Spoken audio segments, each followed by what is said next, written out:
introduction and then let Michelle walk through a little bit about what's in the report.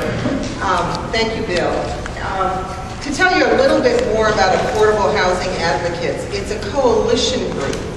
And members include sort of the usual suspects of nonprofit groups that work in housing, like my agency, Housing Opportunities Made Equal, Legal Aid, and other of the housing nonprofit groups around town. But it also includes a lot of civic groups where housing is just one of numerous areas of interest. Groups like the League of Women Voters, the Women's City Club, MARC, the Metropolitan Area Religious Coalition, and groups like that where it's an interesting table. Also just some individuals who are concerned about the housing issues. It is an advocacy coalition, so we don't provide any services, we don't provide housing. We do in our individual agencies, some of us, but AHA is basically an advocacy coalition. At the beginning of each year, we set out a policy agenda and talk in terms of what areas we want to focus on. This report comes out of an education effort. We have talked for years about the need to have more information available on just what is affordable housing, how much is needed, what's the state of affordable housing.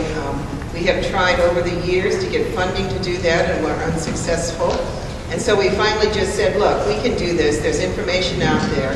So we pulled together as a volunteer group, a knowledgeable volunteer group, got some graduate students to work with us, and pulled together a report called The State of Affordable Housing in Hamilton County.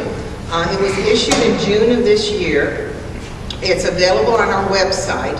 We haven't printed a whole lot of hard copies. We've got a few hard copies available here if someone wants a full report, but I would encourage you to go on the website, AHA's website, which is the address is listed on those flyers at the tables, where you can look at some more of the charts and more of the data that Michelle's going to talk about today.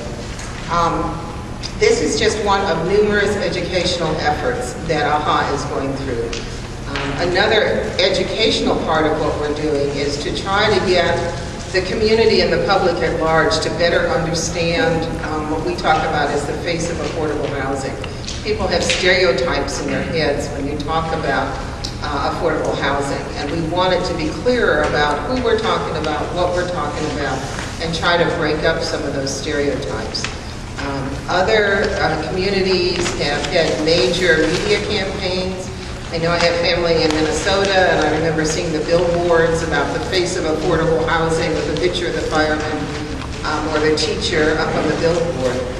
They've had very successful campaigns doing that, and we would love if any of you have funding available to begin to have a campaign like that. We have a volunteer consultant now helping us on some marketing ideas.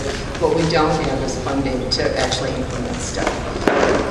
So let's go ahead and look at some of the statistics. Michelle's going to talk us through that. Personally, I'm not a numbers person. Statistics tend to get dry. But I'll tell you, for every number that she gives us, I have clients in my head that flash up that are having that particular problem. And I think of the individuals who call our office, the children who call, who are out of housing, don't have housing, or homeless. The woman who called yesterday with 3 young boys, desperate because she had no place to go. She'd been staying with a sister, and the sister said tonight was the last night. And all the shelters are full. There is no place. She's tried everything, and there is no place for her to go. And there's nothing that we could do other than talk her through some options. So let's listen to the numbers for a while, but just be aware that all the numbers include a whole lot of very individual people and families.